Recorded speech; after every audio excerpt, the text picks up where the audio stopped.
Hey everyone, welcome back to Raising Unicorns, a Harmon Brothers podcast. And at Harmon Brothers, we don't care where you work or what time of day you do it, as long as it gets done. And in today's episode, we talk about why our best results come from a flexible work schedule. Unicorns are real. In the past 8 years, Harmon Brothers has helped raise 5 unicorns. Yes, that's 5 companies with $1 billion valuation, with at least 6 more companies right on the cusp of becoming unicorns. Here on Raising Unicorns, we share the lessons we've learned to help you grow your business by tens or even hundreds of millions of dollars. It's time to start raising a unicorn of your own. All right, welcome back to Raising Unicorns. I'm Brett Crockett. I'm the marketing director at Harmon Brothers, and I'm here with Ryan Powell, and I'm one of the creative directors here at Harmon Brothers. One of my favorite creative directors. I don't know if the other creative directors are listening. Hopefully not. They don't. They never tune in. They're too busy trying to reach where I have already gotten to. Climbing that ladder to get to Ryan's level. But it's awesome to be here on the podcast today, chatting about something that I think is helpful, not just for marketers or marketing teams, but really any business or anybody that runs a team or anybody that works for somebody that runs a team, and speaking specifically about office culture, working from home versus working in the office and some of those kinds of things. And yeah, super applicable to pretty much everybody. Yeah, Ryan, I'm curious, what's your kind of perspective on working from the office? For context, Ryan works mostly from the office. I work mostly from home. I'm in the office, I don't know, 1, sometimes 2 times a week. But you're probably in the office, 5 times a week? Typically, yeah. Or 6 on busy, 6 or 7 on busy? Yeah, sometimes all week. Sometimes I have stayed the night in the office, multiple nights in a row even. I know. I've seen your whoopee, Ryan. It needs a wash, okay? I've smelled your whoopee. Anyway, because you've worked from home as well in the past. Yeah, I actually kind of enjoyed working from home a little bit here and there before COVID. And then when COVID hit, I continued to kind of embrace it. But because I live alone and I am single and I am very much alone. This podcast is specifically intended to fix that. So you can email Ryan at harmonbrothers.com. And I do like living alone. After a while, after so much seclusion, it's like I need to be in the office more and be with my team. And because I actually really like collaborating with my team, it's just a way for creativity to thrive with me. I can't create stuff in a vacuum typically. Yeah. Well, sometimes there's some points where I need to go off by myself and then work on some stuff. So every once in a while, I will still work at home. I'm like, okay, I need to work on this script a little bit. I'm going to work at home for a little bit, but then I'm going to take it to my team and then we're going to bounce ideas off each other and get feedback, just see where we can take it. But generally, yes, I do like working from the office because it's just that I feed off that energy. Yeah. With the creative process, I think generally speaking, you need both of them, right? You need alone time where you kind of have that deep work and you can let the ideas flow. But then there's also that element of creativity that comes when you're in a group and feeding off of each other and brainstorming and some of those kinds of things. And so I think it's important to have both of those. And you don't have to necessarily do the focused work at home, but it is kind of work that takes place inside your own head. And at some point you have to bring that out, share it with others, get the feedback, iterate and some of that kind of stuff. And that's really hard to do on Zoom, speaking from experience, right? Yes. Not ideal all the time. Sometimes it's there and it can be really helpful, but sometimes it's the only way. Sometimes there are people that you need to collaborate with that can't be in the same room with you. And so in my experience, and I'm curious your take on this, Ryan, I've been working from home now for 8, maybe almost 9 years. So when I first started working from home, everybody was like, oh, how can you do that? Like I could never work from home, right? Yeah. And now I would say the majority of people have at least tried working from home. You know, during the pandemic, it gave a lot of people the opportunity to do that. I think a lot more people liked it and got, into the flow of understanding how it works to work from home, like what they need to do.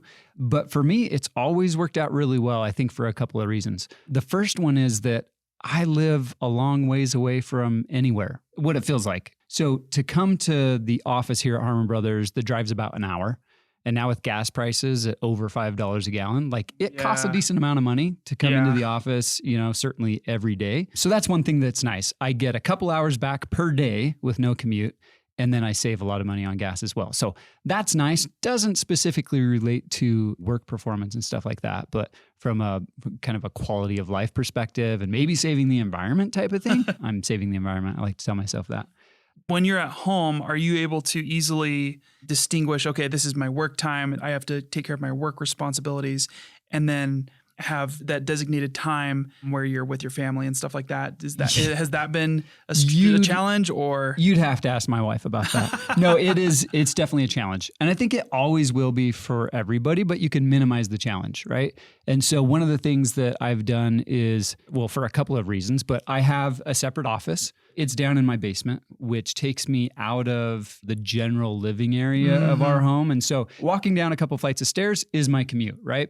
And while that's not the same as getting in a car and driving a little bit, it does give you that sort of that separation. That separation. Yeah. Exactly. The other thing that I do is I have a lock on the door. And that's necessary because I've got 2 kids. I don't want to say they're needy, but they're kids. And so without the lock on the door, I'd have kind of the constant interruptions. And so that's actually really helped. The other thing is having that door on the office, not making it in a bedroom or, kind of another common area of the house allows me to close the door and go upstairs, and I'm done working at that point. Mm-hmm. Now, that's not to say I don't sometimes come back down or I don't bring the laptop up or some of those kinds of things. It's definitely a challenge. And so I think that's a lot of the reason why some people don't love working from home, because they feel like if they're home and their home is their office, then they're always going to feel like they're in work mode. It takes a conscious effort to work with that. But yeah, it's a good point. Yeah, because I know like when I've tried it, and I sometimes still do it, but it can be a struggle for me because I also have my own office, but then the rest of the place is open and I feel like I can just go do anything at any time. Right. It's very easy for me to get distracted because it's like, I could take a break and just like watch TV for a second and play some music or whatever. I get that too. Like the interesting thing is when I leave my door open, my wife's like walking past the office. She will see like Facebook up, or I'm watching a video, or I'm on Instagram or whatever. And I'm like, no, seriously, Whitney, I'm like, this is work. And it literally is like I'm watching videos and I'm on social media, and that's just part of the job. Yeah. But from her perspective, working at, a more corporate job, if you're on social media, you're not working. So it's kind of a funny dynamic there. But on the other side of the coin is that working in the office, for me, I love it because I love the interaction with the employees. I love being able to easily bounce ideas off each other, and that sort of thing is a big advantage. But at the same time, there's so much water cooler talk and some of those sorts of things, which I really enjoy, but which are essentially, like you said, distractions, just like watching a video or, I don't know, going outside and walking the dog or whatever. I think distractions can be helpful.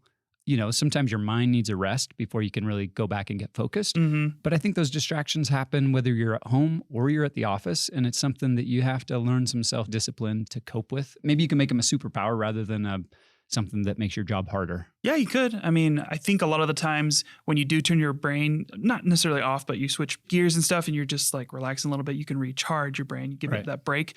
And also it can be a little freeing and allow other ideas to come. Exactly. And Daniel Harmon says all the time, he's like, yeah, my best ideas come when I am sitting on the porcelain throne, right? And so I think everybody has that area. Yeah.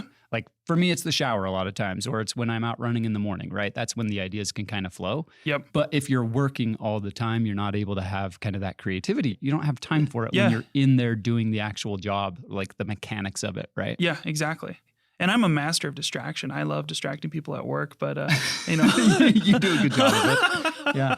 So one thing that I love about Harmon Brothers is that they've always had a pretty flexible work schedule for employees. So they work when they want. They, generally speaking, they work when they want. The emphasis is really on getting the job done rather than it is like, oh, where are you working or what hours are you working and some of that kind of stuff. And I think it works really well with a creative type business, but I think it can also work well with other types of businesses. Yeah, I know it works super well for us. Like I've found that I will actually think about work a lot more this way, because in the past, when I've had jobs where it was like a clock in, clock out situation, once I'm clocked out, I don't want to think about work. Right. Nothing about work. Yep. But here, it kind of bleeds over into just like throughout the day here and there a little more. Right. I think as long as you're approaching it in a healthy way, it can be very beneficial in a lot of what we create. I'll get ideas for stuff all the time. Like you were saying with Daniel, like when you're on the toilet for normal pooping reasons, and then like, and you're in the shower, and for like normal showering reasons. For normal showering reasons. That's where the best acoustics are, honestly. They are, right? Yeah. So that's where I do my singing. Yeah. I really like the flexibility there. I just don't feel tied down. which I love. Yeah, which is great because, I mean, you're a guy that generally works in the office, but Mhm. we give you the flexibility to go work from home Yeah. or go work from the coffee shop, wherever works best for you. Side note, we do track hours for project billing and there's some required meetings, right? So we have our team meetings. Yeah. You know, we have an all hands meeting once a month. We have, depending on the team you're on, we have one-on-ones that could be, you know, every week or every couple weeks. And so there are definitely some times where, number one, we're tracking hours. Number two, it works a lot better to have people in the same room than kind of scattered all over. So on my team, on the marketing team, we have 9 people. 7 of those 9 work from home, I would say the majority of the time. And then there's 3 of them that work pretty much exclusively from home. So we have one employee that's out in Tennessee, living on a beautiful plot of land that we're all jealous of anytime we're on Zoom. And then we have Tom, who's he's probably a 2-hour drive away from the office here. Yeah, it's And Logan. so, up in Logan. So he's almost always working from home as well, although he has an office up there that he goes to when he needs to really focus. So separate from his home. So that works well for him. I think the idea is that we're treating employees as responsible adults. And if you treat them that way, generally speaking, they're going to act that way. I know there's probably been some exceptions, but I think giving them the benefit of the doubt. One of the things that requires, though, is having managers who know how to manage remote employees and even just other team members that know how to work with someone who's not in the same room with them. Mhm. And I don't know if you've seen examples of ways that we've been able to identify those people who work well or maybe don't work well in a different situation and making some changes so that they can get the best effectiveness out of the way that they're working or the way we need them to work. Yeah. So using these methods and this way of working has proven to be really effective in building a really strong team.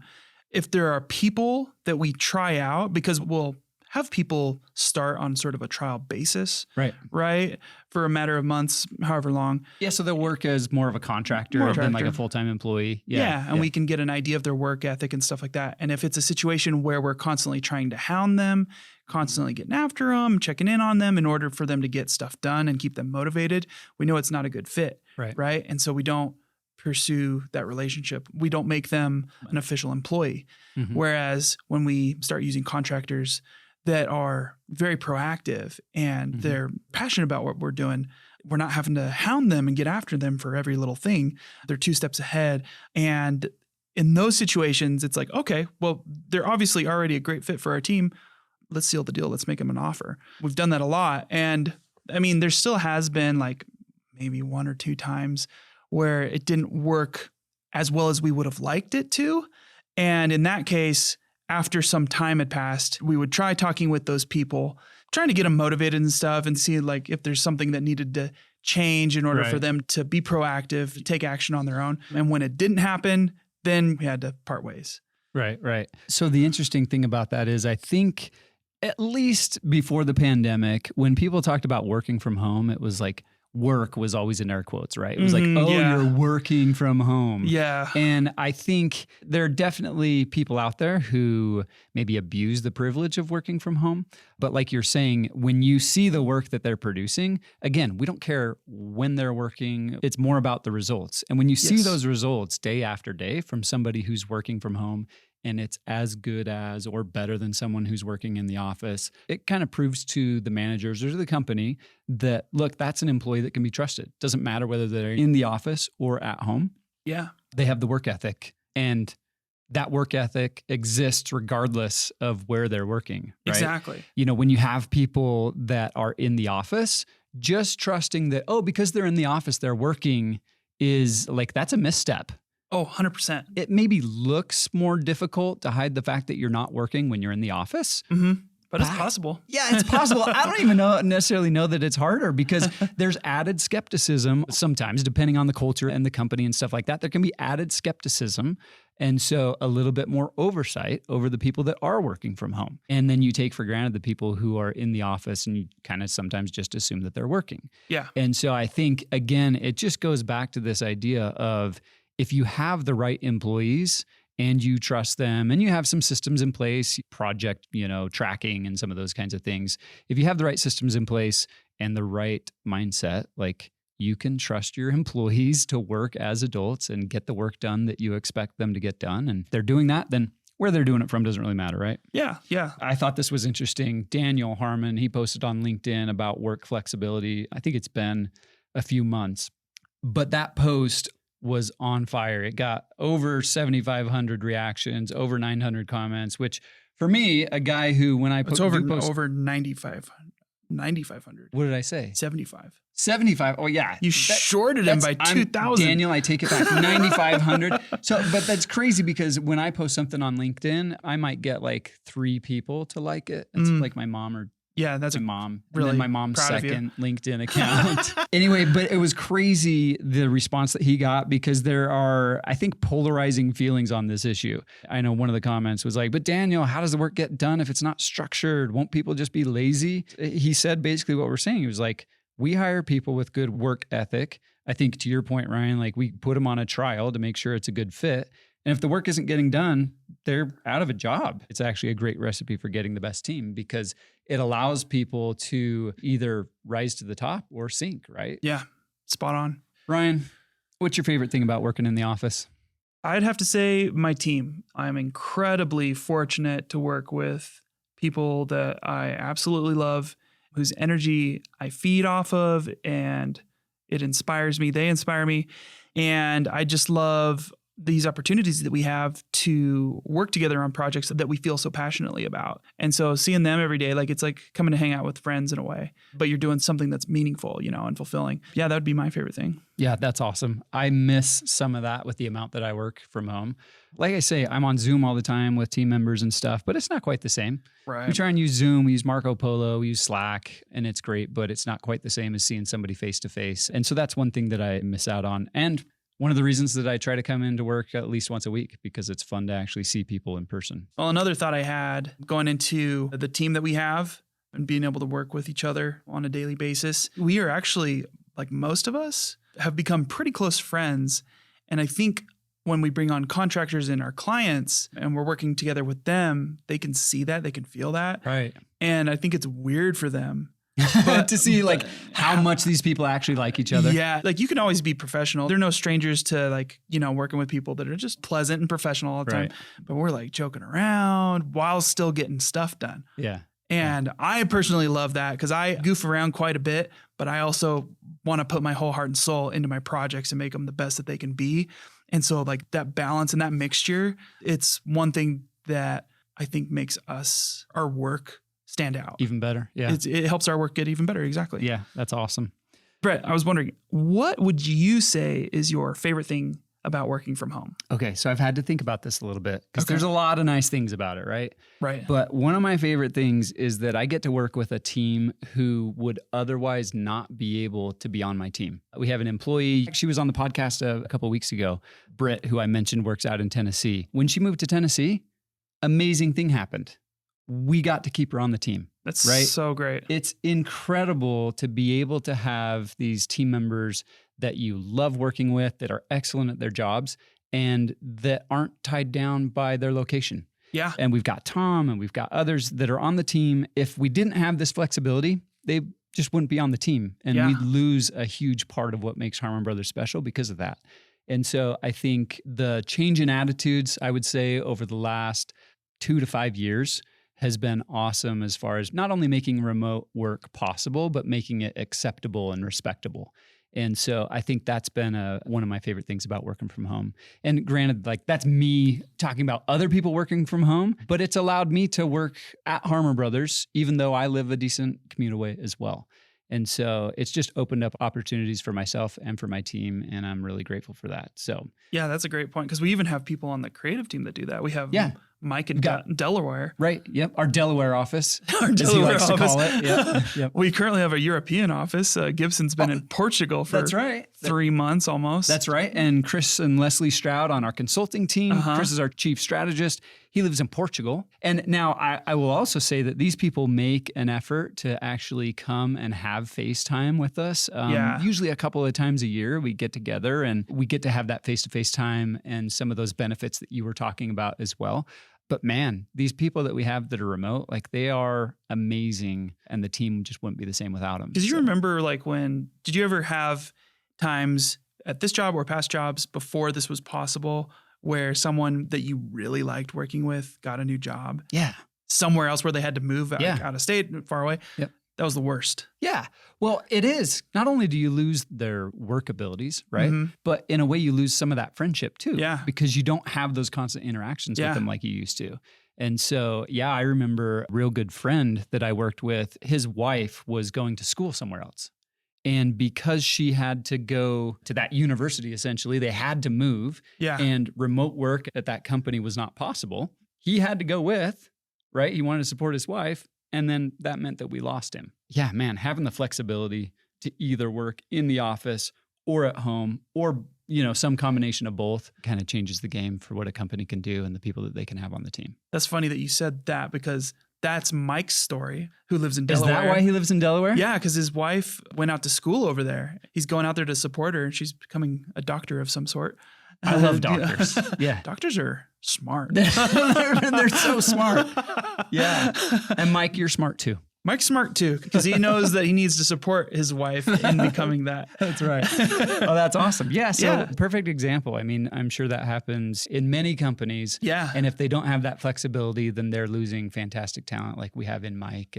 Oh, yeah. And so great benefit to working. Yeah, to have it's that- to have fantastic. that I culture. love it. I love it. Okay, so let's wrap up the takeaways, Ryan. A couple of things that I've been thinking about. First of all, I think we've hit on the head, like trusting your team just empowers them to do better work. Yep. And so being able to, number one, find people that you can trust. Yes. And then number two, trusting them to do the work in the way that works best for them and for the company is going to give you that advantage when you're looking to hire people and when you're looking to retain great talent.